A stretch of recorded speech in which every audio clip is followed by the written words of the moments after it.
I used to think I had built a life worth protecting. On paper, it looked perfect. A beautiful home in a quiet neighborhood, a husband with an impressive job title, and a bright, curious 9-year-old daughter who lit up every room she walked into. My name is Laura Bennett. And for years, I played the part of the devoted wife to Daniel Whitaker, a man everyone in town seemed to admire. At dinner parties and work events, he was charming and confident, the kind of man people trusted instantly. But behind closed doors, when the polite smiles faded, Daniel became someone else entirely, a man whose voice could slice through my resolve in seconds, whose temper came fast and without warning. His love wasn't something you felt. It was something you earned, carefully, fearfully, and only when you did exactly as you were told. And the worst part? His family knew. Margaret, his impeccably dressed and razor-tongued mother, never missed an opportunity to remind me how lucky I was. Evan, his younger brother, carried the same smug arrogance, while his sister, Claire, had perfected the art of the backhanded compliment. Whenever they visited, Daniel became even sharper, as if proving to them he was in control. Before we continue, please subscribe to the channel and let us know where you're listening in the comments. I learned quickly that survival in this marriage meant controlling my expressions, my tone, even my breathing when Daniel was in one of his moods. It meant smoothing over the bruises with makeup and rehearsing believable stories for the occasional slip-up I couldn't hide. Sophie, my daughter, was the reason I stayed as long as I did. She had Daniel's dark hair but my eyes that saw far more than I wanted them to. I thought if I could just keep the peace, shield her from the worst of it, she could have something resembling a normal childhood. That illusion was hardest to maintain when Daniel's family came over.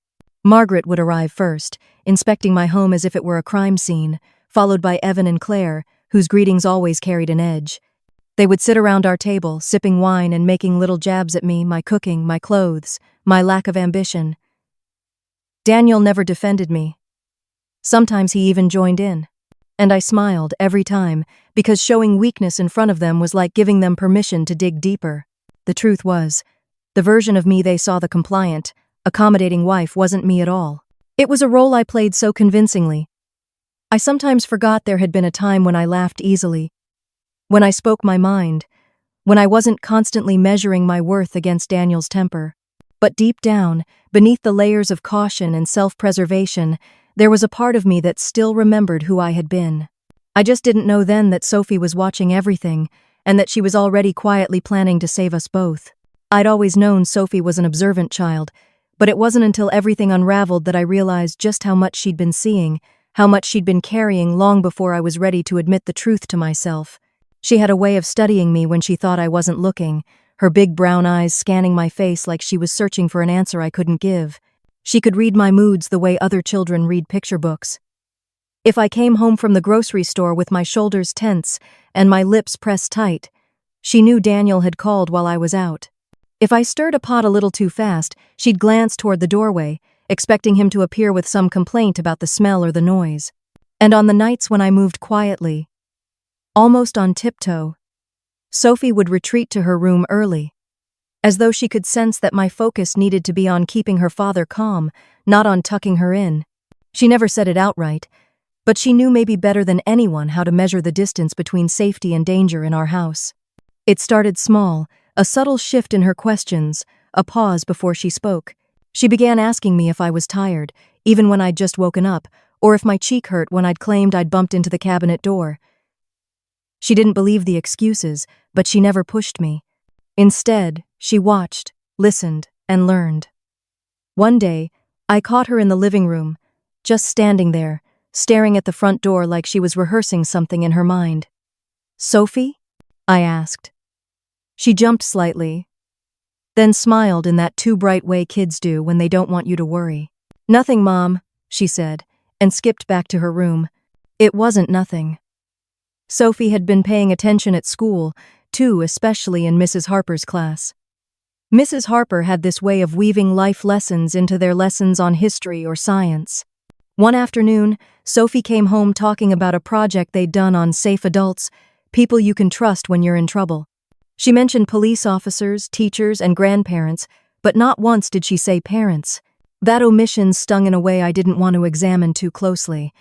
Later, I found out Mrs. Harper had shown them a short video about recognizing signs of unhealthy family relationships.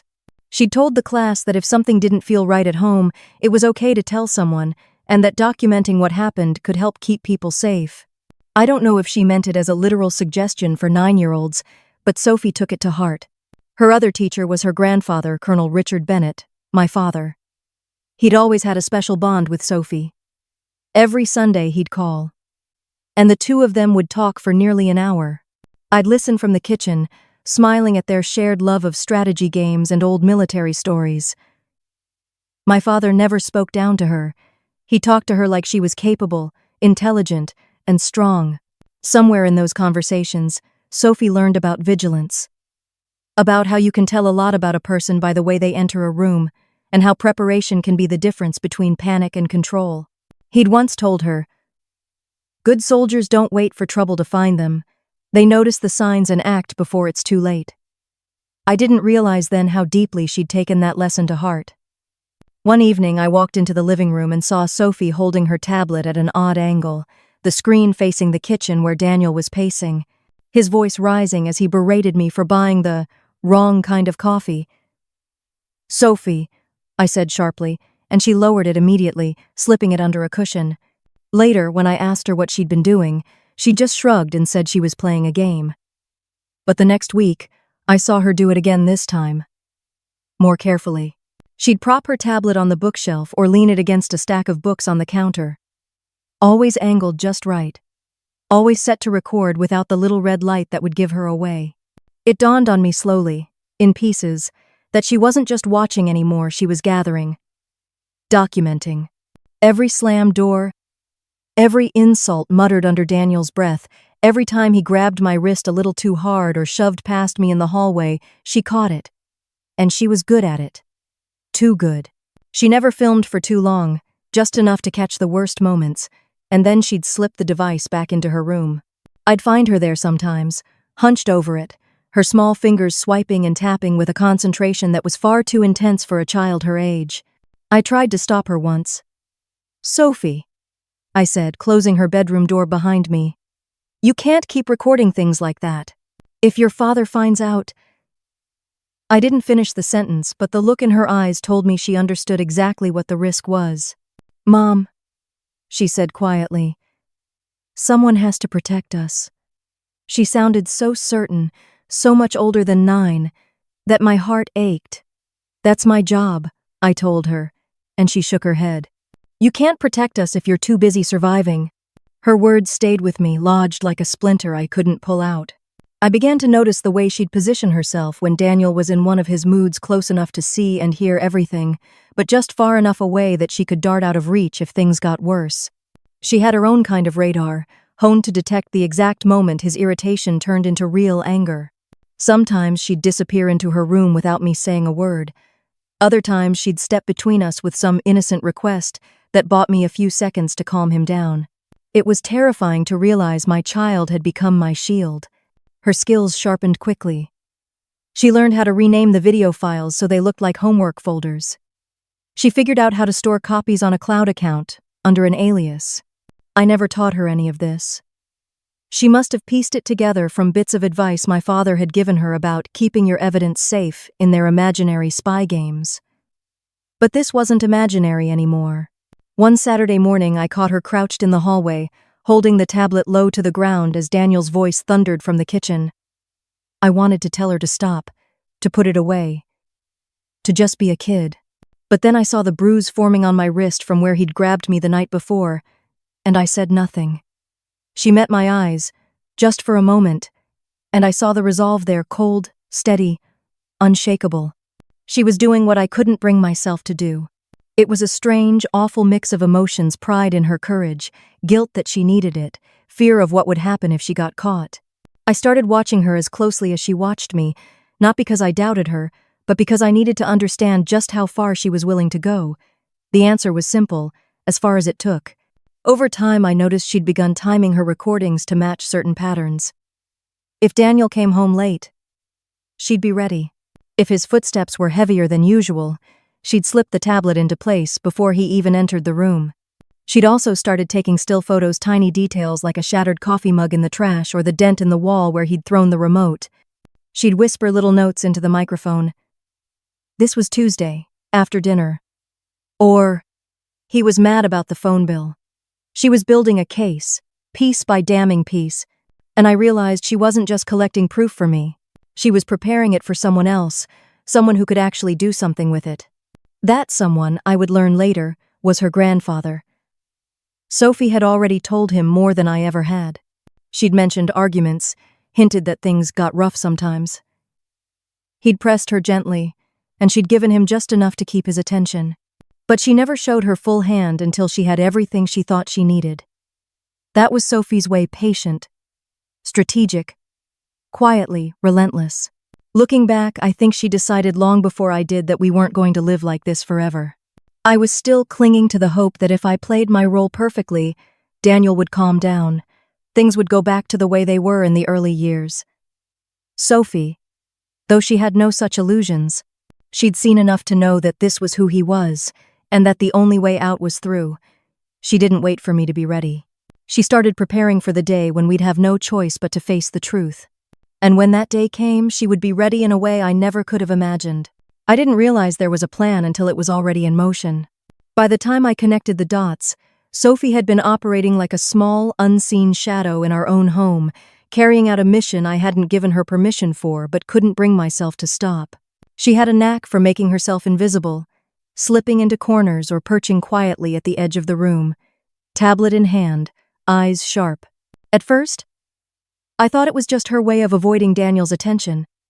But I began noticing the deliberate placement of her device, tucked behind the ceramic vase on the hallway table, propped discreetly between cookbooks on the kitchen counter, leaning against a throw pillow on the couch so that the camera had a clear view of the dining table.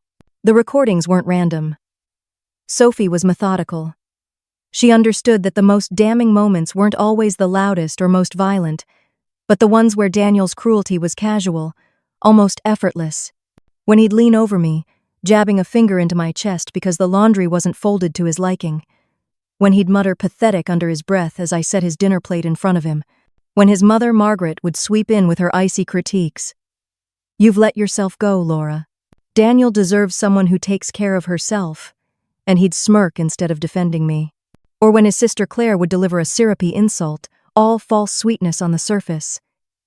It's amazing you manage this house at all, considering you never went to college. Sophie captured those too. She understood that violence wasn't just about bruises, it was about the steady erosion of a person's worth.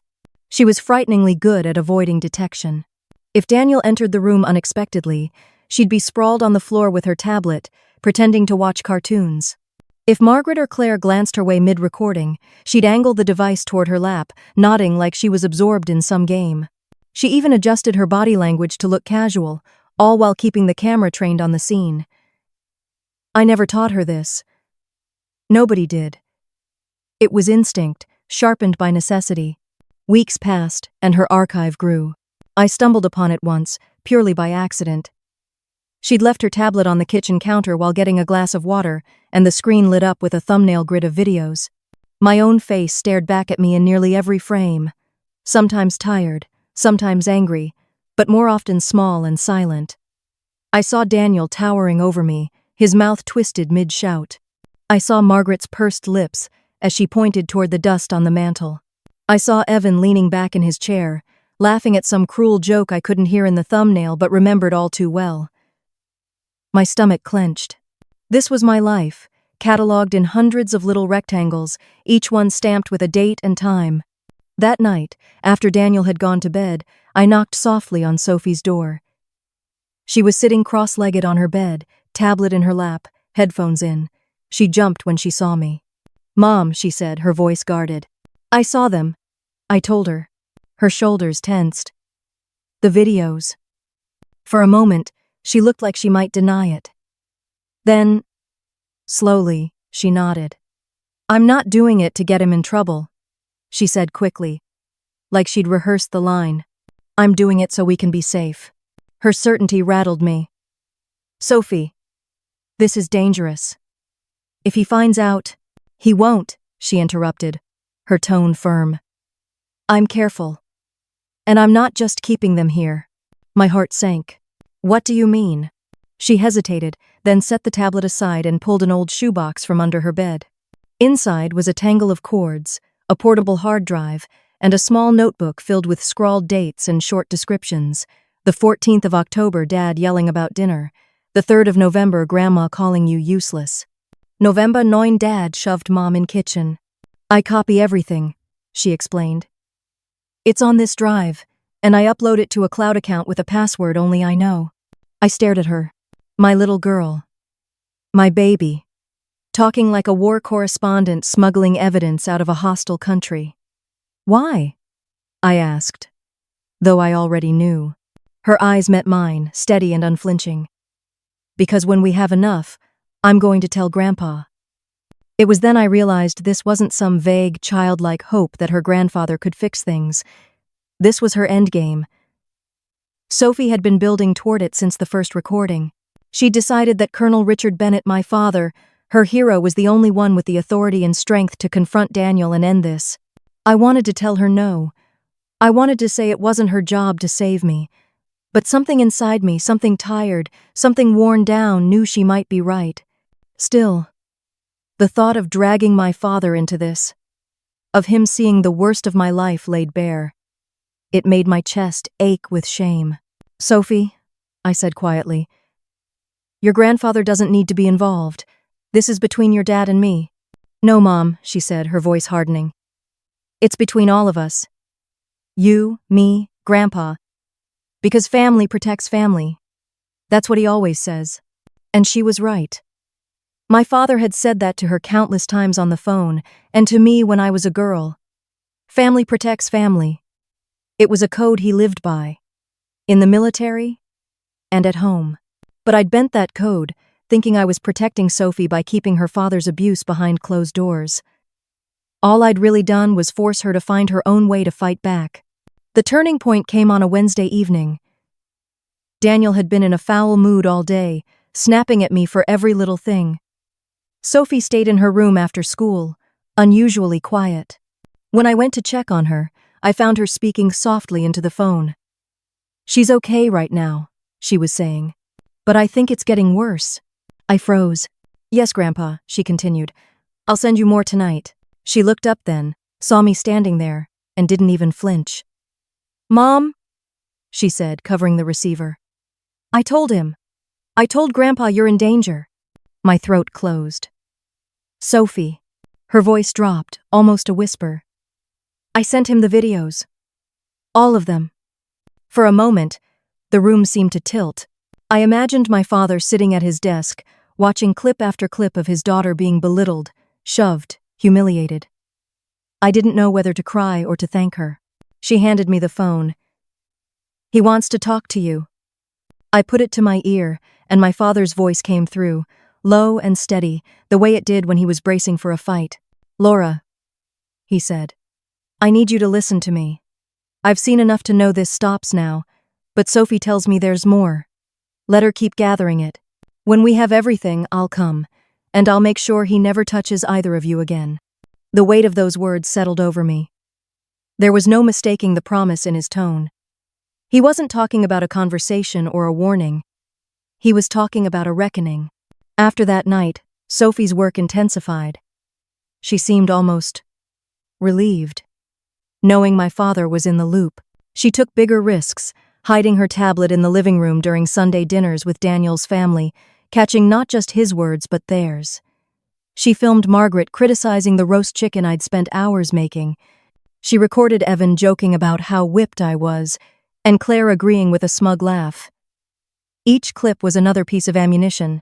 She didn't just record the bad moments, though. Sometimes she'd capture me reading to her at night, or us baking cookies together. To show the difference, she explained. So Grandpa can see what it's like when it's just us. So he knows what we're fighting for. I didn't tell her then, but those videos, those little flashes of normal, were the ones that broke me most, because they reminded me of the life we could have, the life we deserved, if only we could get free. The night she told me she was almost ready felt like the countdown to something I couldn't yet name. She was sitting cross-legged on her bed, sorting through files on her tablet like an attorney preparing for trial. "One more week," she said without looking up. "Then Grandpa will have everything he needs." I wanted to ask her what everything meant. I wanted to ask if she was scared. But she looked so certain, so focused, that I bit my tongue. Maybe I was scared enough for both of us. What I didn't know then was how quickly her deadline would come, and how Thanksgiving dinner would become the stage for the final act of her plan. Thanksgiving morning arrived with that peculiar mix of tension and performance I'd come to dread. From the moment I opened my eyes, I felt a heaviness in my chest, a hyper-awareness of every sound in the house. Daniel was already downstairs, banging cabinet doors while muttering about where the carving set had gone. I moved through the morning like a ghost, basting the turkey, setting the table, making sure every surface gleamed. It wasn't about pride in my home, it was about minimizing targets. The cleaner the counters, the warmer the rolls, the fewer reasons Daniel would have to snap. Sophie sat at the kitchen counter with her cereal, her expression unreadable. She didn't speak much, but I caught her glancing toward the hallway now and then, as if checking for the precise moment our guests would arrive. I knew that look. She was calculating. By noon, the front door opened, and the Whitakers began their parade. Margaret swept in first, draped in pearls and judgment, her eyes scanning the house like a customs officer searching for contraband. "Well, Laura," she said, her voice syrupy enough to rot teeth, "you've certainly done something with the decorations this year. Quite rustic." I'd spent 3 days arranging those autumn leaves and candles. Her gaze flicked to the turkey resting on the counter. "Hopefully it's not as dry as last year." She didn't even wait for a reply.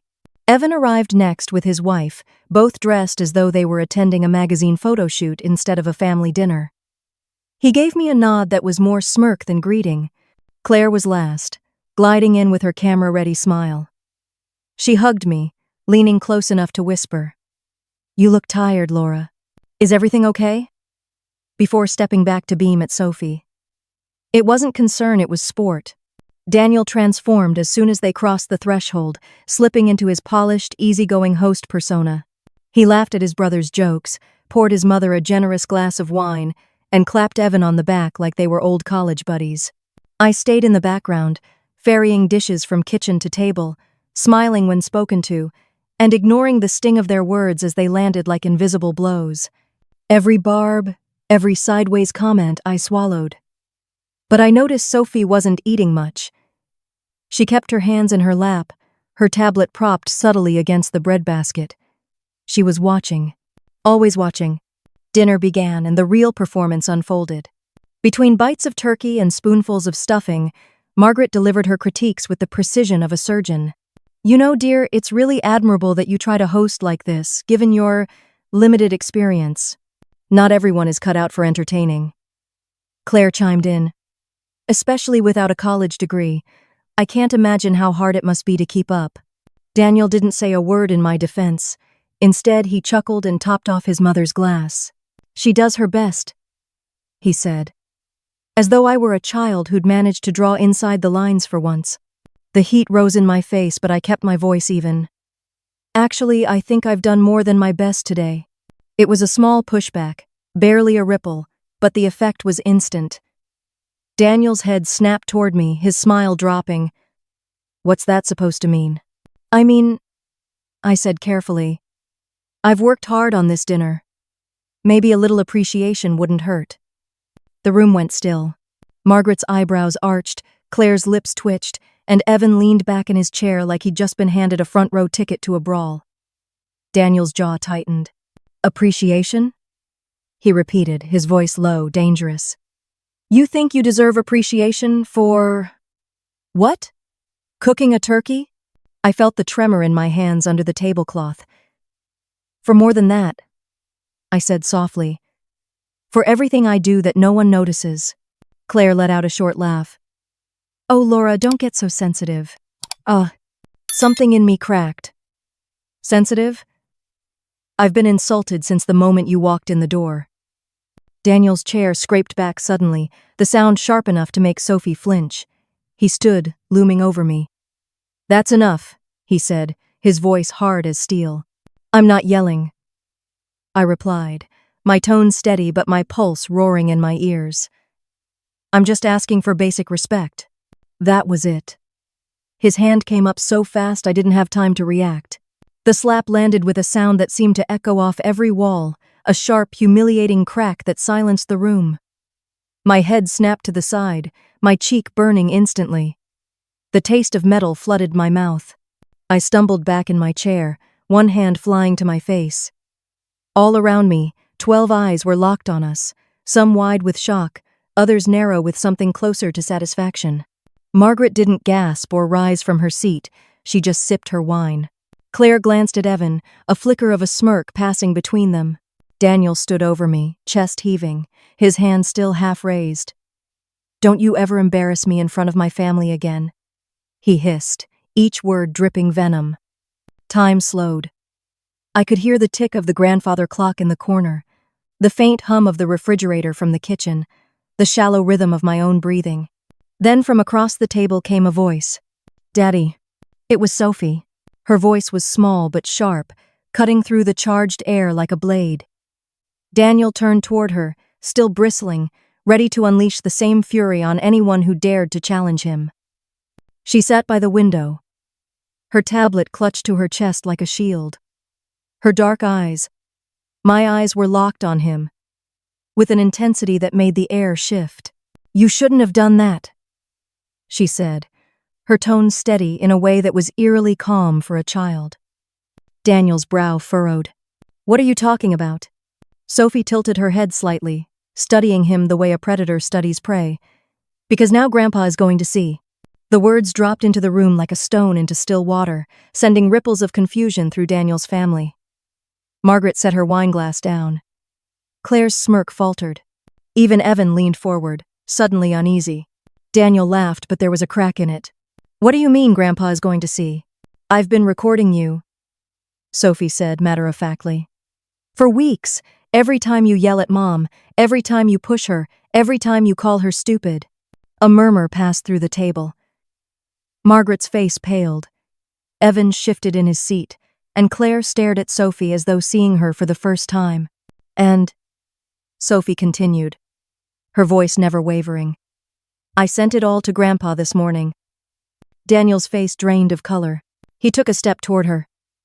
"You wouldn't—" "I would," she said simply, "and I did. He told me to tell you something." "What?" Daniel's voice cracked. "That real men don't hurt women and children, that bullies are cowards, and that he's on his way." The silence that followed was absolute. Every face at the table seemed frozen between disbelief and dread. Somewhere in the distance, a car engine rumbled closer. Sophie sat very still, her tablet still clutched tight, her eyes locked on her father's toilder. And for the first time in years, I saw something in Daniel's expression I had never seen before: fear. I watched Sophie rise from her chair with the same slow, deliberate movements I'd seen her use when she was setting up one of her hidden recordings. She didn't look frightened. Not in the way I expected a 9-year-old to look when every adult in the room was frozen, waiting to see what Daniel would do next. Her chin was lifted, her dark eyes locked on her father's face, and her hands clutched her tablet to her chest as if it were both weapon and shield. "You shouldn't have done that," she said again, her voice steady enough to make the hairs on my arms rise. Daniel's jaw flexed, his hands balling into fists at his sides. "What are you talking about?" "I've been recording you," Sophie replied, her tone as calm as if she were announcing what she'd had for breakfast. "For weeks. Every time you yell at Mom, every time you shove her, every time you call her names." The words hit like a gunshot in the small dining room. The only sound was the faint clink of Margaret's wineglass as her hand trembled against the stem. Evan glanced from Sophie to Daniel, his mouth slightly open. Claire's perfectly composed expression cracked into something more uncertain. "You're lying," Daniel said. But there was no conviction in his voice. "I'm not," Sophie countered. She shifted her tablet so the screen was visible, the blue glow casting sharp light across her determined face. "I have all of it, and I sent it to Grandpa this morning." That landed like a physical blow. Daniel's face drained of color so fast it was almost dizzying to watch. The confident, controlled man who had been holding court over his family just moments earlier seemed to deflate, his shoulders dropping slightly, his gaze flicking to the window as if expecting to see headlights in the driveway. "Grandpa?" Evan repeated, his voice uncertain. "Yes," Sophie said. "Colonel Richard Bennett. He told me to tell you something, Dad." She paused, savoring the weight of the moment. "He said real men don't hurt women and children. And that bullies are cowards. And that he's on his way." Margaret's face went ashen. "Sophie," she began, her voice trembling now. "You don't understand." "I understand perfectly." Sophie cut her off without even raising her voice. "I understand that you all let him treat my mom like garbage every time you're here. I understand that you say things to hurt her and he never stops you. I understand that none of you care what that's done to her. Or to me." The air in the room thickened. Claire's gaze dropped to her plate. The first crack in her composure. Evan rubbed the back of his neck, glancing toward the door as though calculating how fast he could leave. Daniel tried to recover his footing. "You don't know what you're talking about. You're a child. I'm the child who just made sure you can't hide anymore," Sophie interrupted. Her fingers danced across the screen, and a video began to play. The room filled with the sound of Daniel's voice, raised, furious, venomous. On the screen, he towered over me in the kitchen, jabbing a finger into my shoulder, hard enough to make me stumble. His words were impossible to ignore. "You're worthless. You can't do anything right," Margaret gasped. Claire's hand flew to her mouth.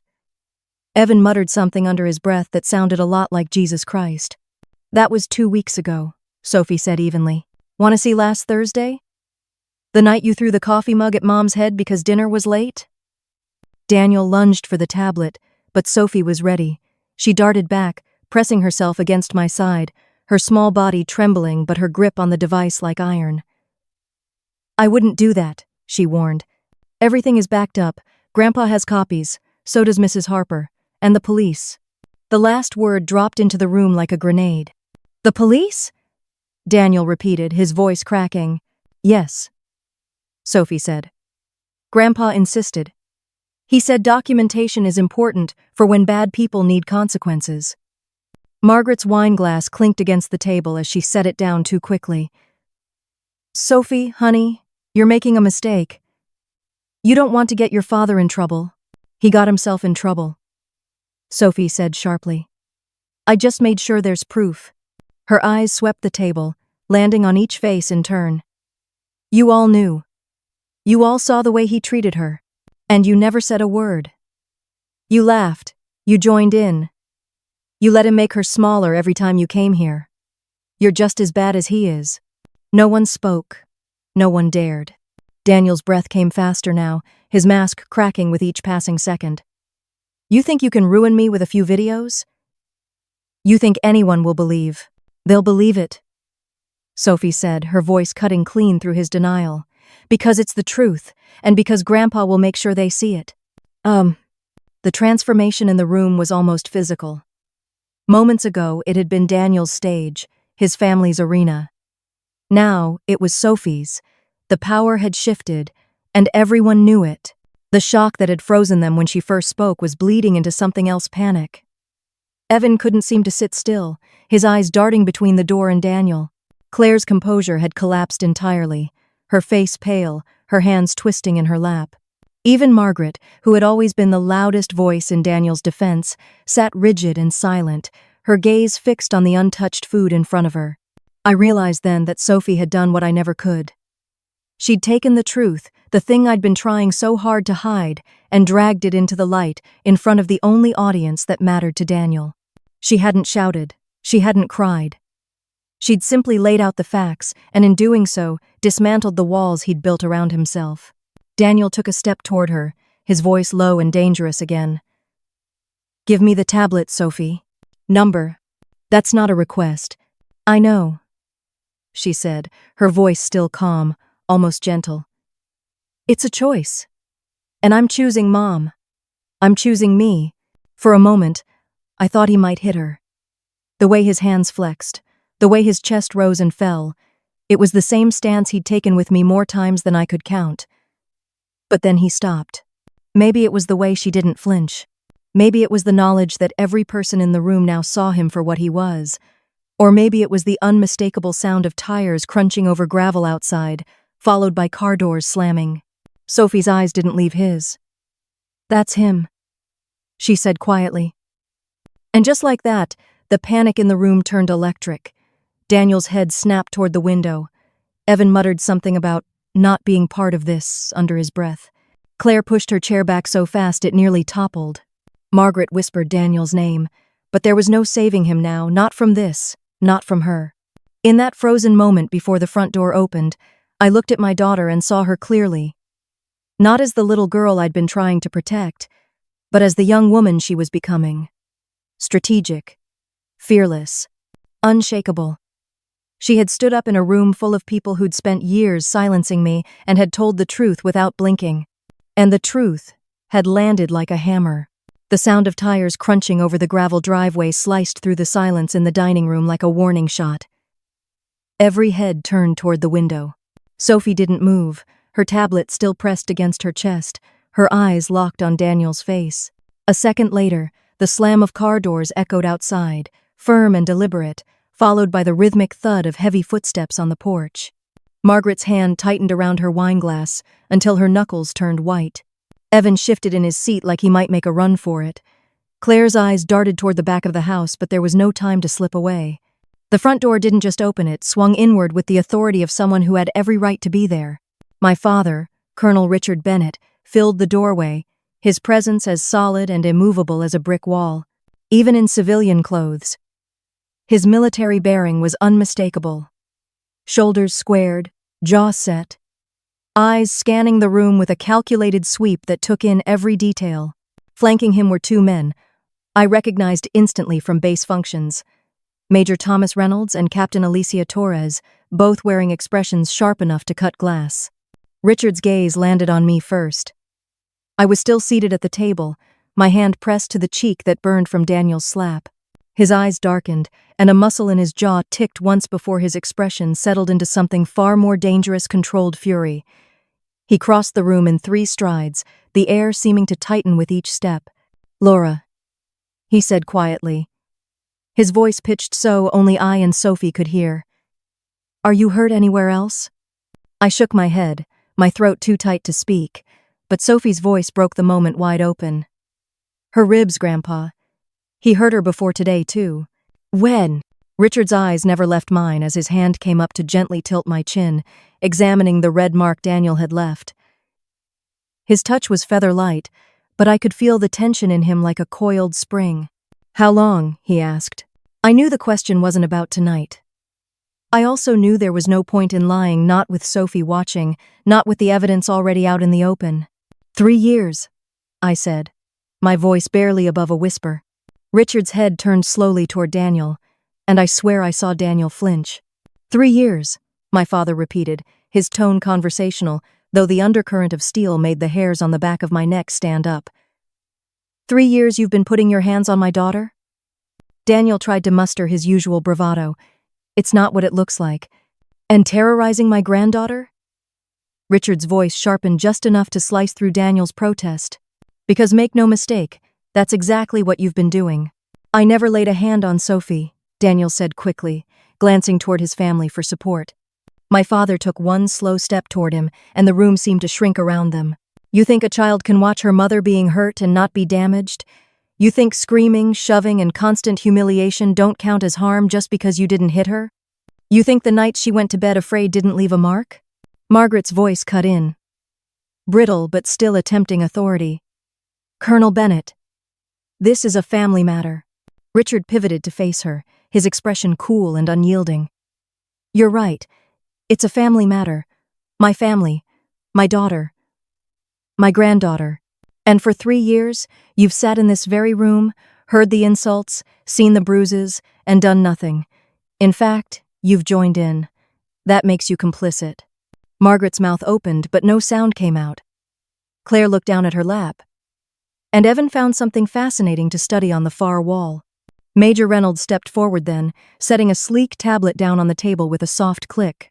We've reviewed all of the documentation, he said in the calm, formal tone of someone delivering a verdict. Video evidence of physical assaults.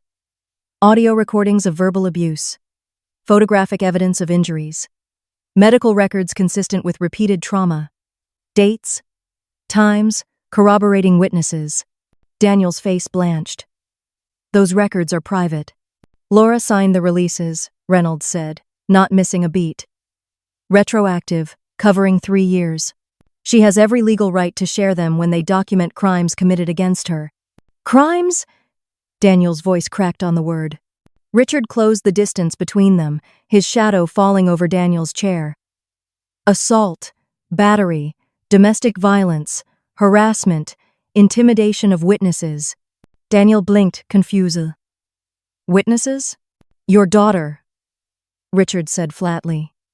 Your wife. Anyone who saw the bruises and injuries you caused. He took another step closer, his voice dropping to a low, dangerous rumble. Emma's teacher. He caught himself, glancing at Sophie. Correction. Sophie's teacher filed a report with Child Protective Services last month.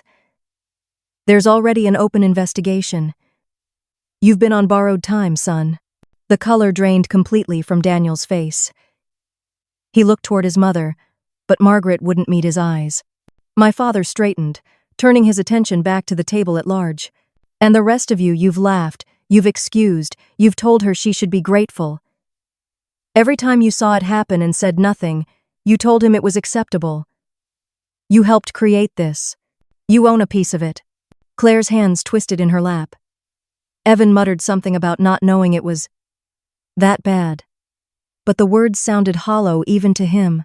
Captain Torres, who had been silent until now, stepped forward with a folder in her hands. Mr. Whitaker, she said, her tone clipped and precise. You are hereby served with a temporary restraining order. You are to have no contact with your wife or daughter. You will vacate this residence immediately. Understood? Daniel's voice rose in desperation. This is my house. Actually, Torres replied, glancing at the paperwork. It's jointly owned. But given the circumstances and the documented history of domestic violence, Mrs. Bennett has been granted temporary exclusive occupancy pending a formal hearing. You can't do this, Daniel said, his voice breaking, but no one moved to support him. Richard stepped back slightly, his voice steady and final. No, Daniel. You can't do this anymore. Not to my daughter. Not to my granddaughter. For a moment, no one moved. Then Sophie slipped her small hand into mine, her grip warm and sure. Richard glanced down at her and gave the faintest nod, a silent exchange between two people who had been working toward this moment for weeks. Margaret tried one last time. Colonel Bennett, surely we can discuss this like civilized... Civilized? My father's voice cracked like a whip. You sat here tonight and watched your son hit my daughter in front of you. Civilized is over. Now we deal in consequences. The weight of his words seemed to pin everyone in place. Claire's eyes glistened. Evan looked away, and Margaret finally sank back into her chair, silent. Richard turned to me. Go pack a bag, he said gently. Both of you. You're coming with me tonight. For the first time in years, I didn't question him. I just nodded. Sophie squeezed my hand, and together we stood, leaving Daniel sitting there, surrounded by the family who had once bolstered him but now couldn't meet his gaze. As I moved down the hallway toward the bedroom, I heard Richard's voice behind me, low and measured, speaking directly to Daniel. You've had 3 years to change. You chose not to. Now the choice isn't yours anymore. And for the first time in as long as I could remember, I let myself believe we were finally safe. Captain Alicia Torres stood squarely at the head of the table, her boots planted with the quiet authority of someone used to having the final word. In her hands was the manila folder I'd seen earlier, its edges neatly creased, its contents the legal boundary Daniel could no longer cross. She met his eyes without flinching, her voice crisp and deliberate. Mr. Whitaker, she began. This is a temporary restraining order issued by the county court this morning. Effective immediately, you are prohibited from having any contact with your wife, Laura Bennett, or your daughter, Sophie Bennett. You are required to vacate these premises immediately and remain at least 200 yards from either of them at all times until the court hearing. Daniel opened his mouth to protest, but Torres didn't give him the chance. Violating this order will result in your arrest without further warning.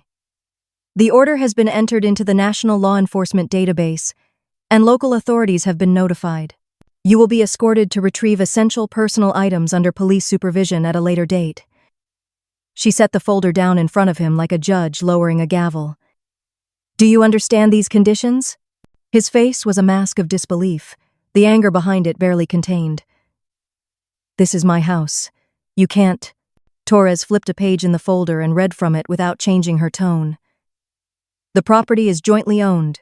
Given the evidence presented, video and audio documentation, witness statements, and corroborating medical records, the court has granted Mrs. Bennett temporary exclusive occupancy pending a full review.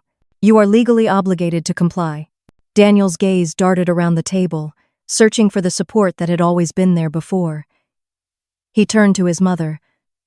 Mom, say something. Margaret's lips trembled, but she didn't speak. Her eyes, normally sharp and unwavering, were fixed on the stack of papers as if they might burn her fingers if she touched them. Evan.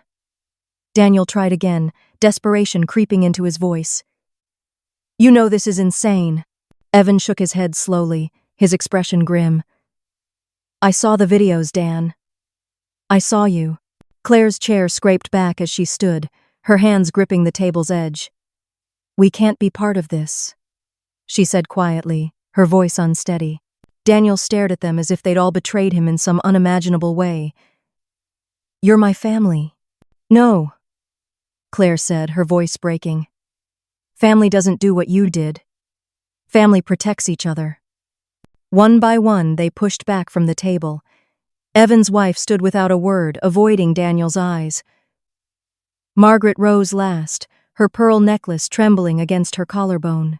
She opened her mouth as if to say something, but when Daniel met her gaze, she dropped her eyes to the floor and followed the others to the door. The sound of their footsteps faded into the hallway, followed by the soft thud of the front door closing behind them. For the first time, Daniel sat alone on his side of the table. Richard stood near the doorway, arms crossed over his chest, his expression unreadable but his presence radiating finality. It's over, Daniel, he said, his voice low but carrying to every corner of the room. You can walk out on your own, or I can have the sheriff's deputies here in 5 minutes.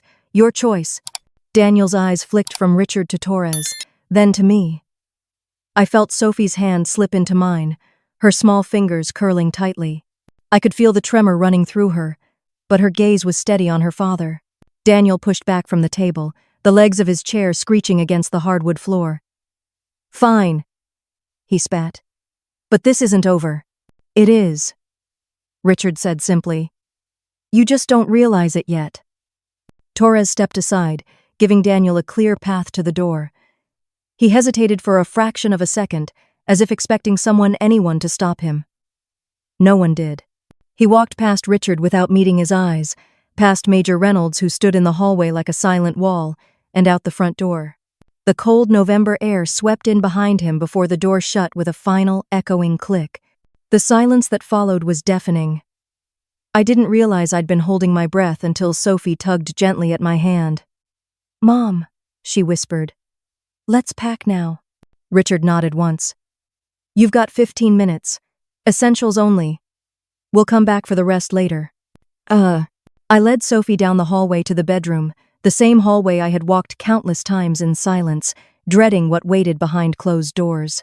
Tonight, the steps felt different. Lighter. Quicker. Purposeful.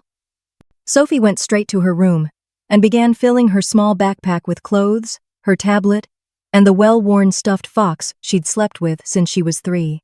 In my own room, I pulled an overnight bag from the closet and began stacking clothes into it with mechanical efficiency. My hands moved on autopilot, but my mind kept snagging on the little things.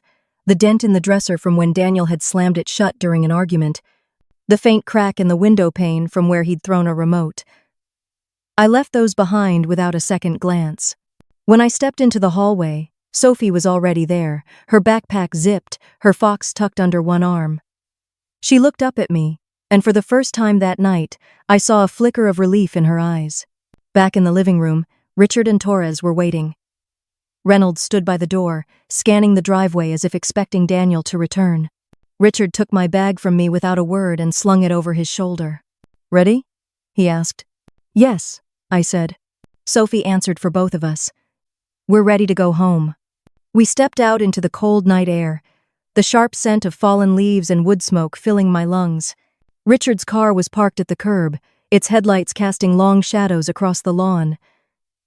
Sophie climbed into the back seat without hesitation, and I slid in beside her. As Richard started the engine, I glanced back at the house. Our house. At least on paper. The warm glow from the windows made it look almost inviting, as though it were just another family's home on Thanksgiving night. But I knew better. The walls held too many echoes of raised voices, too many shadows of fear. Richard caught my gaze in the rearview mirror. "You don't have to go back there," he said. "Not now. Not ever." Sophie reached for my hand in the darkness, and I squeezed hers in return. "We won't," I said. The car pulled away from the curb, the house receding into the distance until it was nothing more than a dim outline against the night sky. Each mile between us and that place felt like a layer of weight lifting from my shoulders. By the time we reached my father's house, Sophie was leaning against me, her eyes half closed but still watchful, as if afraid to let her guard down completely. I brushed a strand of hair from her forehead and whispered, "It's over now." Her voice was barely audible, but it carried more conviction than anything I'd heard all night. "It's just beginning, Mom. We're free now." And for the first time in 3 years, I believed her. Daniel's trial was quicker than I expected. The mountain of evidence Sophie had collected, paired with medical records, witness statements, and the CPS report, left his defense with little room to maneuver. He was convicted on multiple charges of domestic violence, harassment, and intimidation, and sentenced to 2 years in prison, followed by mandatory anger management and supervised visitation. When the gavel came down, I didn't feel triumphant. I felt released. The fear that had coiled in my chest for 3 long years finally began to unwind. The court granted me full custody of Sophie, and the restraining order remained in place indefinitely. The house, which had been both my prison and my battlefield, was awarded to me in the divorce settlement. I sold it without a second thought, using part of the proceeds to secure a small but sunny apartment in a neighborhood where I could breathe without listening for footsteps in the hall. For the first time since I'd met Daniel, I began making choices for myself. One of the first was applying to nursing school, the same program I'd once been told I was too stupid to complete. Sitting in those classrooms, surrounded by textbooks and notes, I felt something inside me coming back to life. Studying late into the night wasn't a burden. It was proof that I could build something new. Sophie would curl up on the couch beside me, working on her own school projects, the two of us sharing quiet, companionable hours that felt like stolen treasure. Sophie was changing too. She'd grown taller, her features sharpening into a confidence that seemed to radiate from her. She still had the same watchful eyes, but now they carried a steadiness, not a guardedness. She kept the evidence she'd collected backed up in multiple places, encrypted and labeled not out of fear, but because she believed in being prepared. "In case someone else ever needs help," she explained. And she meant it.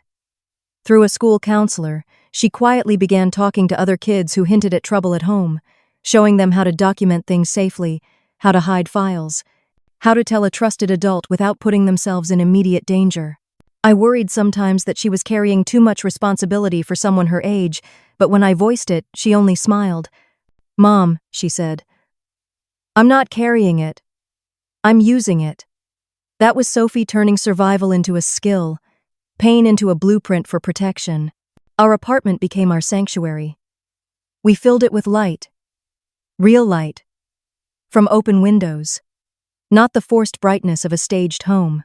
We cooked together, laughed without looking over our shoulders, and made plans for the future without fear that someone would punish us for dreaming. Sophie talked about becoming a lawyer, so bad guys can't get away with pretending they're good, and I told her I'd be in the front row at her graduation. We were still healing, but we were doing it together, in safety and on our own terms. Daniel was no longer a shadow hanging over us. He was just a closed chapter, a cautionary tale. What remained was the legacy of Sophie's courage, the reminder that even in the darkest moments, the right action at the right time can change everything. And every time I saw her smile now, I knew we had both stepped into the life we were always meant to have. Looking back, I've come to understand that survival and living are not the same thing. For years, I thought keeping quiet, minimizing conflict, and enduring what was happening to me was a form of strength, that protecting Sophie meant absorbing the damage myself.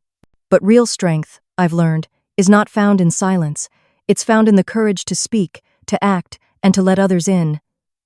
Sophie's bravery taught me that asking for help isn't weakness, it's a lifeline. The people who truly love you will never ask you to suffer in secret to preserve appearances. And those who stand by silently while you're hurt are part of the problem, no matter their excuses. Life will put you in moments where fear tells you to wait, but waiting can become a trap that costs you years. The truth might be uncomfortable, even dangerous in the moment, but it's the only path to freedom. If I could tell anyone in a situation like mine one thing, it's this. You are allowed to take up space, to be safe, and to be loved without conditions. And sometimes the most powerful step you can take is the one that walks you out the door. If you like this story, please like this video, subscribe to the channel, and share your impressions of this story in the comments. To listen to the next story, click on the box on the left. Thank you for watching.